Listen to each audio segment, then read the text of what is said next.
데살로니가와 베레아의 바울에 대해서 지난주 설교했고, 그곳에 핍박받은 바울 사도가 아테네로 내려온 이야기가 오늘 17장 하반부를 채우고 있습니다.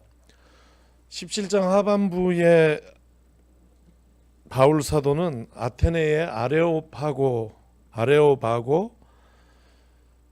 바위 위에 서서 긴 설교를 전합니다. 오늘은 그 설교를 설교하지 않고 다음으로 미루고 아테네의 이야기를 두 가지로 나눠서 설교하는데, 오늘은 바울이 서 있었던 환경, 바울이 어떤 상황에서 무슨 이야기를 한 것인지, 그래서 바울이 복음을 전하는 그 장면이 듣는 여러분들 또는 성경을 읽는 우리들 마음에 조금 입체적으로 생생하게 그려질 수 있게끔 제가 도와드리는 설교를 할 것입니다. 설교는 목사의 어떤 강력한 주장을 하는 시간이 아니라 하나님의 말씀을 우리 성도들이 잘 이해할 수 있도록 돕는 시간입니다. 그래서 오늘은 조금 이렇게 성경을 읽어서 잘 이해가 되지 않는 이 평면화되어 있는 납작한 이 하나님의 말씀을 조금 이렇게 세워서 입체적으로 이해할 수 있도록 돕고, 그럴 때 여러분에게 바울의 이 아레오바고 위에 쓴 바울이 어떻게 다가오는지, 그때 바울의 심정은 어떻다고 느껴지는지 한번 제가 묻고 우리 같이 느껴보도록 하겠습니다. 지금의 여기 불을 조금, 오늘은 사진이 중요해서 좀 불을 제가 얘기하는 동안에 살짝 끄고 하도록 하겠습니다. 오늘의 아테네 그림인데, 사진인데요. 아테네는 그리스 수도라는 건 다 아실 거고 엄청나게 큰 도시입니다. 저 피레우스 항구까지 이쪽, 이게 아테네 전부라고 생각하면 대단한 착각이고, 아테네의 한 부분만 보여주고 있는데, 이 밀집도나 이런 걸 봐서 굉장히 큰 도시라는 걸 알 수 있고, 이 구도심 밖으로는 높은 빌딩들도, 여기 보면 아테네는 뭐 한 5층까지만 사나 이렇게 생각할 수 있는데 고층 빌딩들도 많이 있는 곳입니다. 그러나 오늘날 아테네가 그렇다는 것이지, 아테네, 고대 아테네의 중심은 딱 이곳입니다. 이 바위 언덕. 이 바위 언덕이 뭐라고 불렸는지 아십니까? 요즘에 아파트 이름으로, 누가 살았던 아파트 이름으로 유명한데, 서초동에 아크로 비슷. 그건 아크로 비슷하구나. 비슷한데 아닌 아크로폴리스. 아크로폴리스라는 아파트 이름은 없구나. 아크로폴리스. 근데 그 아크로는 높다라는 뜻이에요. 뭐 제일 높은 사람이라는 뜻도 있지만 높은 곳. 그래서 아크로, 언덕 위에 있는 폴리스, 도시, 아크로폴리스입니다. 여기가 굉장히 높은 자연적인 바위 언덕이고, 이 바위 언덕 위에 도시를 세웠습니다. 아크로폴리스. 이 아테네 사람들만 그런 것이 아니라 고대인들은 높은 곳에 도시 짓기를 좋아했어요. 방어에 유리하기 때문이겠죠. 아크로 고린도, 아크로 페르가마, 아크로 언덕 위에 지은 많은 도시들을 찾아볼 수가 있습니다. 그러나 어떤 도시도 아크로폴리스를 따라올 수 없습니다. 가장 멋지고 가장 장엄하고 커다란 그런 중심이 되는 도시가 아크로폴리스입니다. 여기가 아크로폴리스예요. 지도. 이 지도를 보고 뭐 모르는 도시다 이해 못해도 괜찮아요. 그냥 제가 얘기하는 만큼만 잘 따라오시면 남는 게 있을 겁니다. 여기가 아크로폴리스고, 여기가 아고라라고 돼 있잖아요.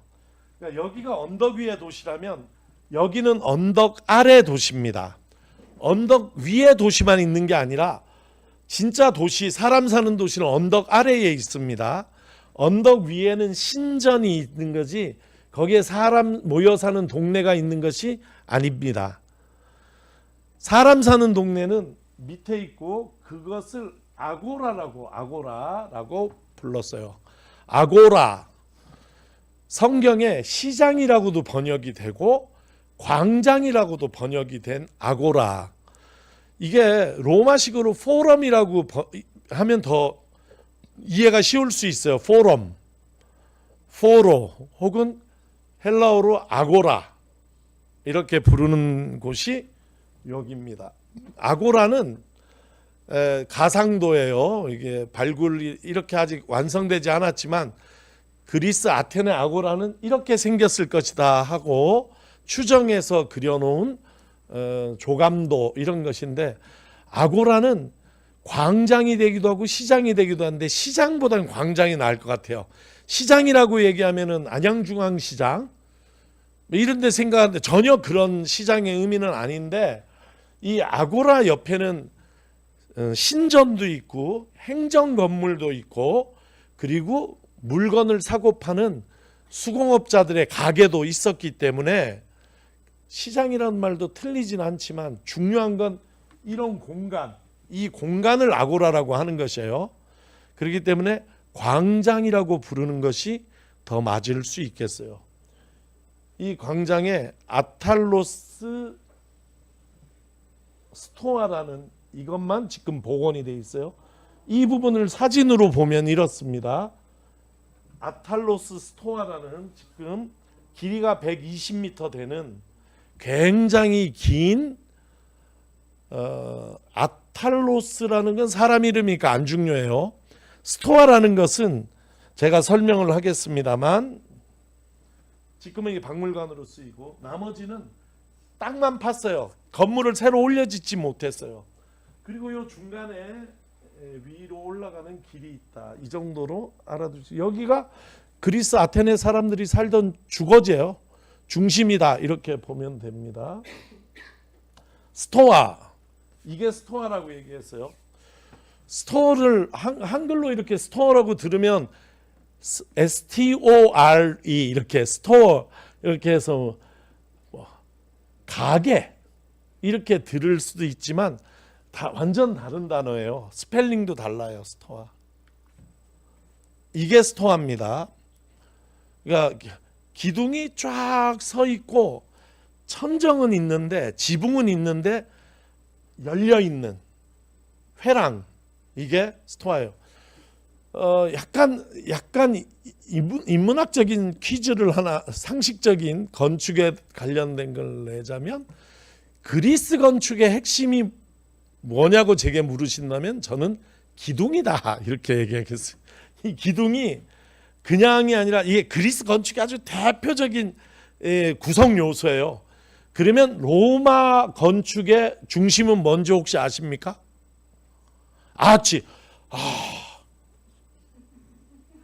한 번에 맞았어요. 아치와 돔이에요. 돔.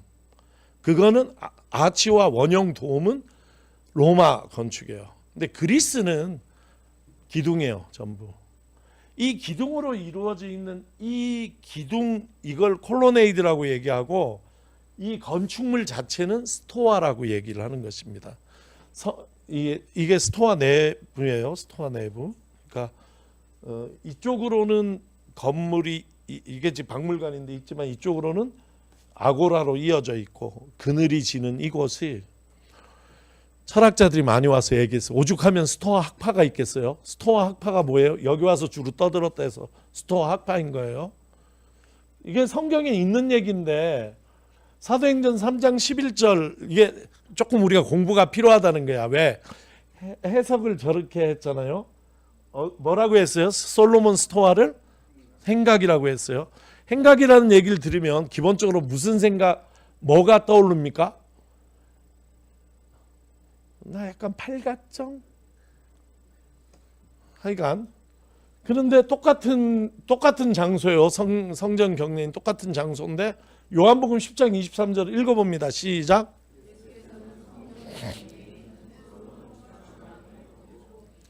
예, 솔로몬 주랑이라고 돼 있잖아요. 여기는 주랑. 그러니까 같은 건데 행각, 주랑하면 다른 곳 같지만 같은 곳이에요. 여기를 헬라어로 스토아 투 솔로모노스, 솔로몬의 스토아다. 왜 이렇게 됐지? 솔로몬의 스토아다 이렇게 얘기를 한 거고, 이걸 뭐라고 얘기하냐면 콜로네이드 오브 솔로몬 이렇게 얘기를 했어요. 콜로네이드 오브 솔로몬 이렇게 얘기한 건 기둥 중심으로 얘기한 거고, 그 기둥과 천정 지붕을 다 합치면 스토아라고 얘기를 해야 돼요. 이것을 주랑 혹은 회랑 이렇게 번역하면 좋겠죠. 우리가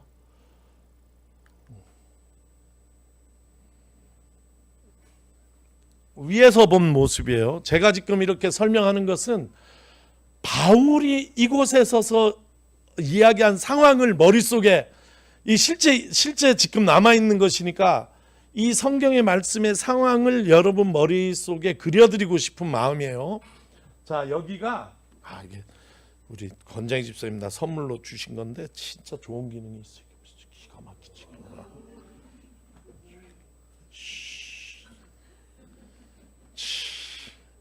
여기가 뭐라고요? 아크로폴리스. 여기가 아크로폴리스. 이만큼이 이게 언덕 위에 이만큼이 아크로폴리스인데 여기가 뭘까요? 여기가 아고라. 여기가 아고라예요. 아고라가 요 빨간 지붕이 있는 게 아까 봤던 스토아예요. 그러니까 사람들은 여기 살았던 거예요. 여기에 이렇게 살았고, 사람들이 우러러보는 곳에 여기에 신전이 있었던 거죠. 그리고 여기가 아크로폴리스였던 것이고,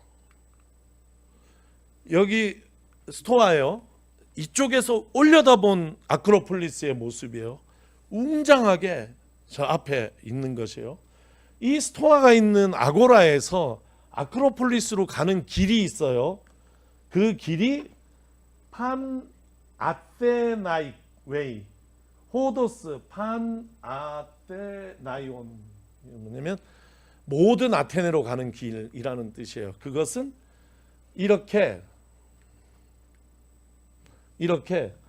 여기 아까 스토아에서 저 위에 파르테논 신전까지 아크로폴리스까지 가는 길이 쫙 이어져 있는 거예요. 이 길이 메인 도로예요. 여기가 메인 도로. 구조가 이렇게 돼 있는 것이에요. 그러니까 밑에 아고라가 있고 위에 아크로폴리스가 있고 그 둘을 연결하는 길이 있어서 이 길 위에서 수많은 이제 행사와 사건과 이런 일들이 일어났다 하는 것이에요. 이게 광화문 앞에 그 대로 같은데 이게 아무거나 막 갖다 놓고 그러면 안 되는데. 근데 오늘 설교하는데 중요한 거는 앞에 지도에서 없었는데 지금 보이는 지명, 아레아파고스 언덕이에요.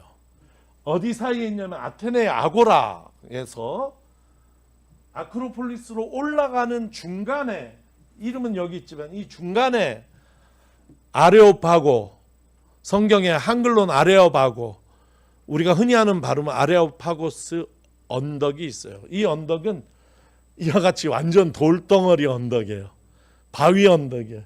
바로 여기서 서서 바라보면 이 앞에 아크로폴리스가 웅장하게 보이고, 여기서 이쪽으로 내려보면 아고라가 보이는 것이에요. 내려보면 아고라가 보이고 올려보면은 아크로폴리스가 보이는 곳. 이 장소 이름이 아레오파고스다. 아레오파고스는, 파고스는 언덕이란 뜻이에요. 아레오는 아레스 신의 이름을 딴 거예요. 전쟁의 신 아레스. 라틴으로 마르스라는 거예요. 여기가. 그래서 여기가 아레스가 한때 한 번 정도 재판을 잘했대요. 그래서 그 이름을 따가지고 아레오파고스를, 그 이름 하나도 안 중요해.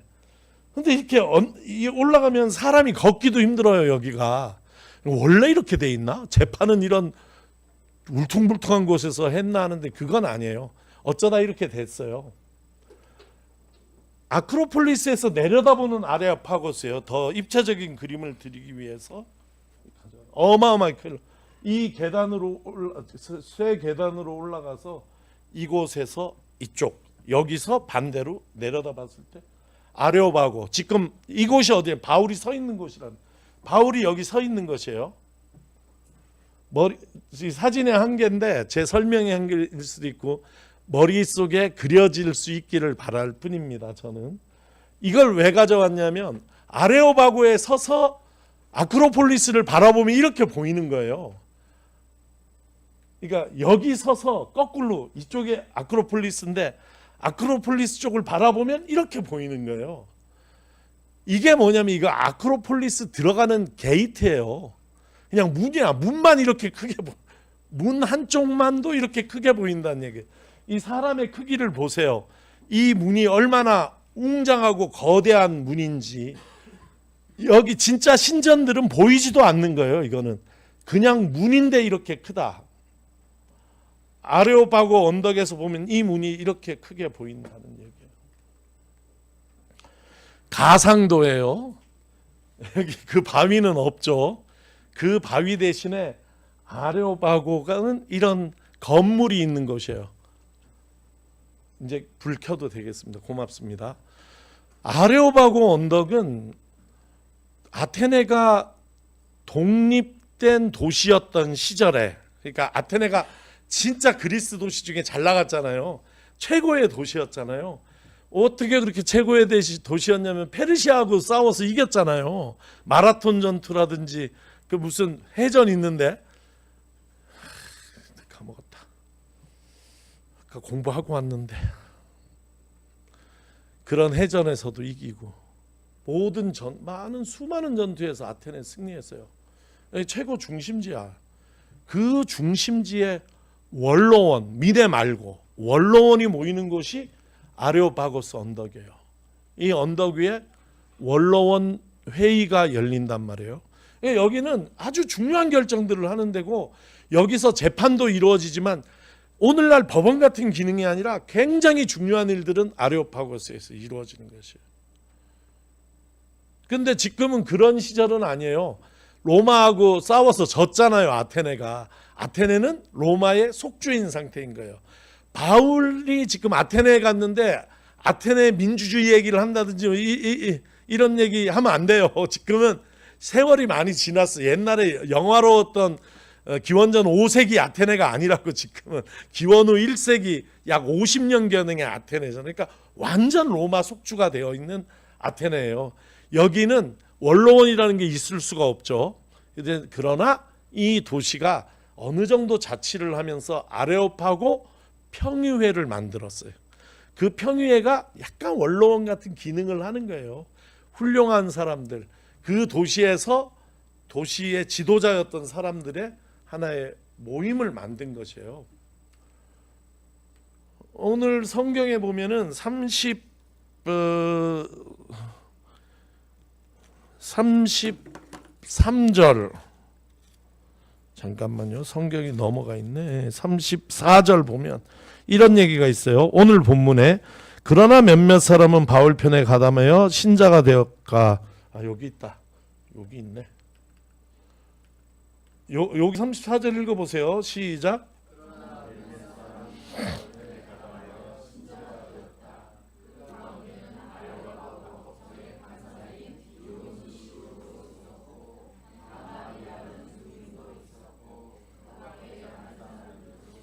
그러니까 이게 아레오파고 법정의 판사인 디오누시오 이렇게 얘기하면 오늘날의 서초동 서울 뭐 대법원 이런 생각, 그런 시스템이 아니라 아레오파고 평의회의 회원인, 그 평의회 회원을 헬라어로 뭐라고 얘기를 하냐면 이렇게 얘기를 하는 것이에요. 아레오파기테스. 아레오파기테스. 직함 이름이에요. 저 직함은 판사라고 볼 수는 없고 아레오파까지 들어가잖아요. 아레오파고 평의회의 회원인, 그래도 상당히 영향력 있는 유지예요. 그런 사람인 디오누시오스도 전도가 됐다 하는 얘기를 성경이 하고 있는 것이에요. 제가 보여드릴 그림은 다 보여드렸고 설명도 다 했어요. 제가 하고 싶은 얘기는 이것이에요.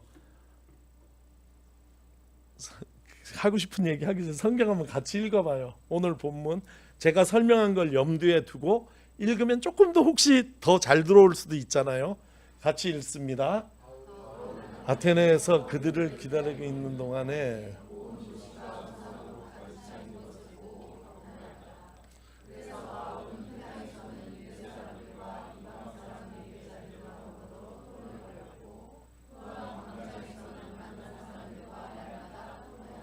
일단 우상으로 가득 차 있다 하는 걸 봐서 우상과 신이 따로 있냐면 그게 아니라 여기는 다신교 문화라는 걸 알 수 있죠. 로마 다신교예요. 로마는 다른 문화에 정말 관대해요. 질서만 있으면 다 받아들여요. 로마는 로마다움이 있으면 정말 열려있는, 그래서 로마가 강성해졌거든요. 우상은 뭐예요? 신들이에요. 신들, 소위 신들이 가득 차 있다. 다신의 세계죠. 이 다신교의 세계에서는 신이 일신교, 유일신교하고 다신교의 신의 차이가 있어요. 개념적으로 어떻게 다른지 제가 설명을 해드리자면 다신교의 신들은 인간하고 거의 똑같아요. 거의 거짓말도 잘하고요. 인간의 탐욕을 그대로 느끼고 시기하고 질투하고 분노하고 이런 건 그러니까 다신교의 신들에게는 도덕적인 걸 기대하지 않아요. 그러니까 지금 우리에게는 하나님 하면은 하나님이 절대적으로 선하시고 절대적인 도덕의 어떤 뿌리가 되시고 사랑이고 이런 얘기를 하는데, 다신교의 신에게는 그런 걸 기대하지 않아요. 다신교의 신에게 기대하는 건 딱 하나예요. 보호해 주길 바라요. 그러니까 다신교의 신은 보호신이에요. 수호신. 예를 들어 아테네의 신은 아티나, 아테네가 아테네의 신이거든요. 아테네의 신, 이 전쟁의 여신이에요. 지혜의 여신이에요. 인간에게 올리브를 가지고 온 농업의 여신이기도 해요. 이 아테네 여신은 아까 파르테논 신전 안에 금박으로 너무 잘 입혀서 착 모셔가지고 그 오르는 길을 올라와서 이 신에게 예배하고 제사하고 그 앞에서 온갖 축제를 했는데, 그러면서 기대하는 게 여기서 무슨 하늘의 뜻을 이런 게 아니라 바라는 것 딱 하나예요. 아테네를 지켜주시기를 바라는 거예요. 지켜주기를. 그러면 다신교 세상, 이 우상으로 가득 찬 세상에서 인간의 도덕, 삶의 지혜 이런 것은 어디서 오는가? 어디서 오는가 하면 그것은 종교에서 오는 게 아니에요. 완전히 기대하지 않아요. 그거는 어디서 오는가? 철학에서 오는 것이에요. 그래서 철학과 종교가 기능이 완전히 분리되어 있는 게 다신의 세계예요. 그러므로 여기 우상으로 가득 찬 여기는 이 신이 우리를 보호한다, 이 신이 우리를 보호한다, 이렇게 해서 막 온갖 보호받을 게 많아. 그래, 농업도 보호받아야지, 바다 백길도 보호받아야지, 우리 집도 보호받아야지, 뭐 수호받을 되게 온갖 수호신들을 다 모셔놓고, 그런데 여기 이 광장은 아고라잖아요. 이 아고라에는 누가 있는가? 철학자들이 있는 것이에요. 여기는 인간의 지혜와 삶의 방식, 원리 이런 것들을 이야기하는 사람들이 여기 있는 것이에요. 이렇게. 어제 액티브 시니어 그룹에서 우리를 좋은 곳으로 안내하셔서 진짜 남산에 거기 다음에 또 하고 안 가본 사람들도 갔으면 좋겠어요. 기억로. 왜 기억로일까 그랬거든요. 저는 여러분이 깜짝 놀라겠지만 어쩌다 보니까 제가 어쨌든 졸업장 기준으로 제가 초, 중, 고를 서울에서 졸업한 사람이에요. 깜짝 놀랄 일이에요. 촌스러운데. 그래서 제가 중학생 때부터 남산도서관에서 공부를 했어요. 좋았어요. 반응 좋아요. 남산도서관. 라면 100원. 그 라면 먹고 싶어서. 그랬는데도 그 역사를 하나도 몰랐어요.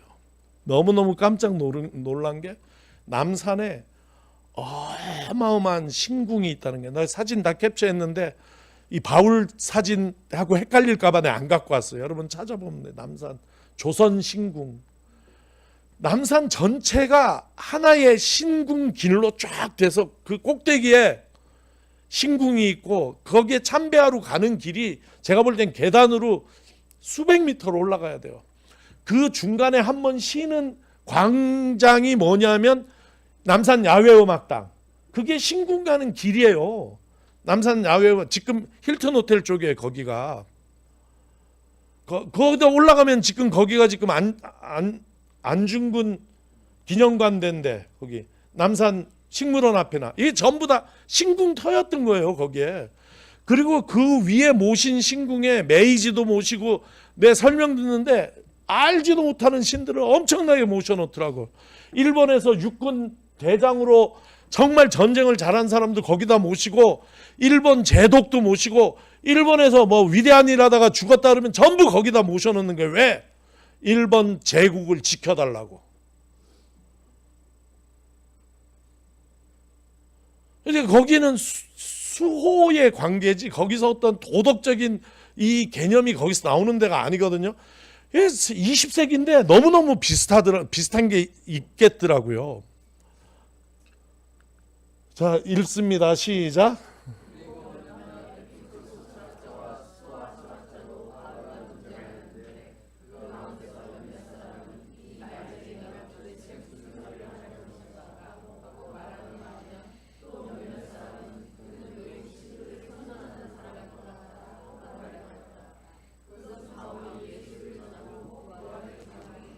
예, 이게 좀 이해가 되죠. 철학자들은 어디에서? 지금 아고라에서 아까 봤던 그 스토아에서 바울과 논쟁하고 있는 것이에요. 그런데 바울 얘기가 어느 정도 설득력이 있었는지 흥미가 있었는지 이 사람들이 바울을 데리고 아까 보여줬던 그 길로 올라가서 어디에 가냐면 아레오파고스.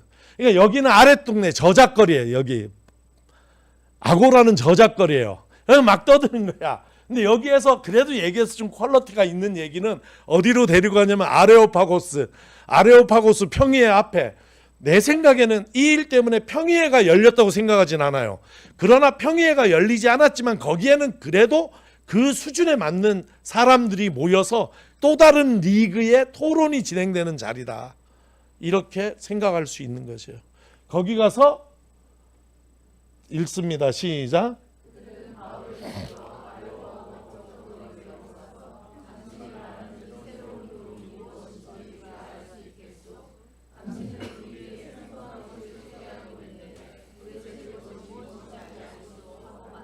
예, 저 법정 저런 것에 해서 이게 재판이라고 생각하면 전혀 그림이 아닌 것이에요. 아테네에 열려있는 여기에서 의견을 듣고 싶은 거예요. 지금 여기까지 읽습니다.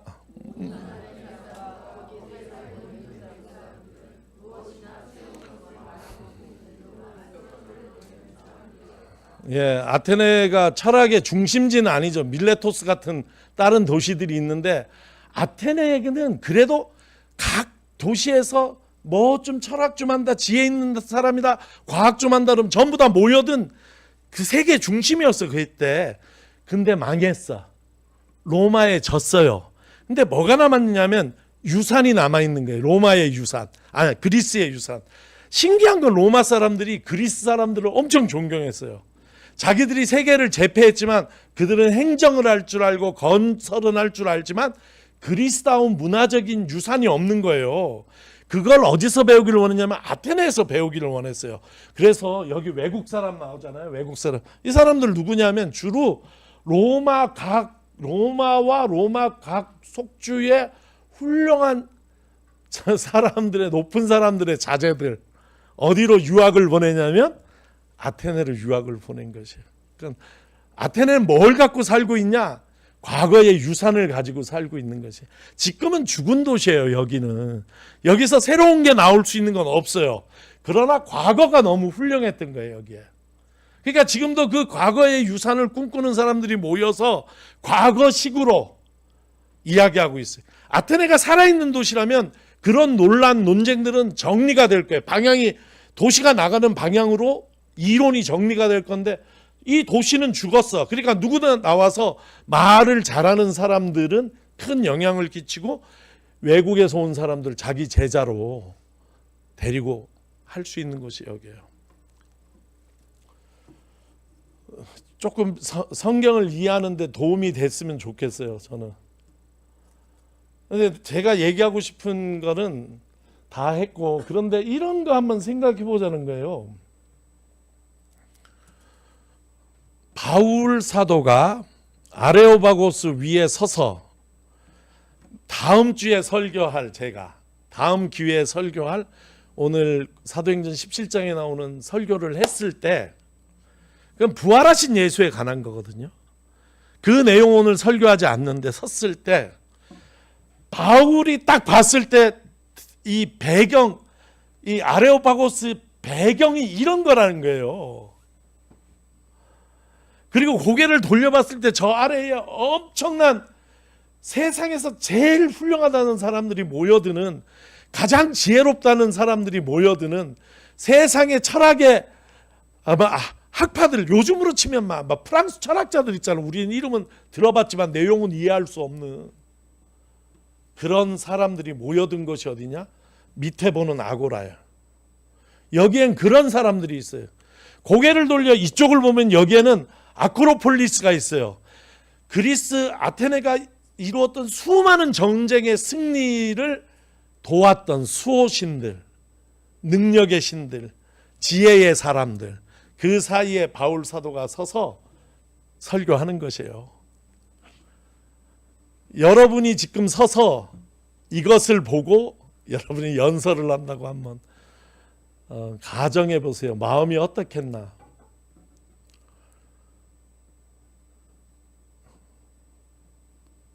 손아섭 집사님, 마음이 어떨 것 같아요?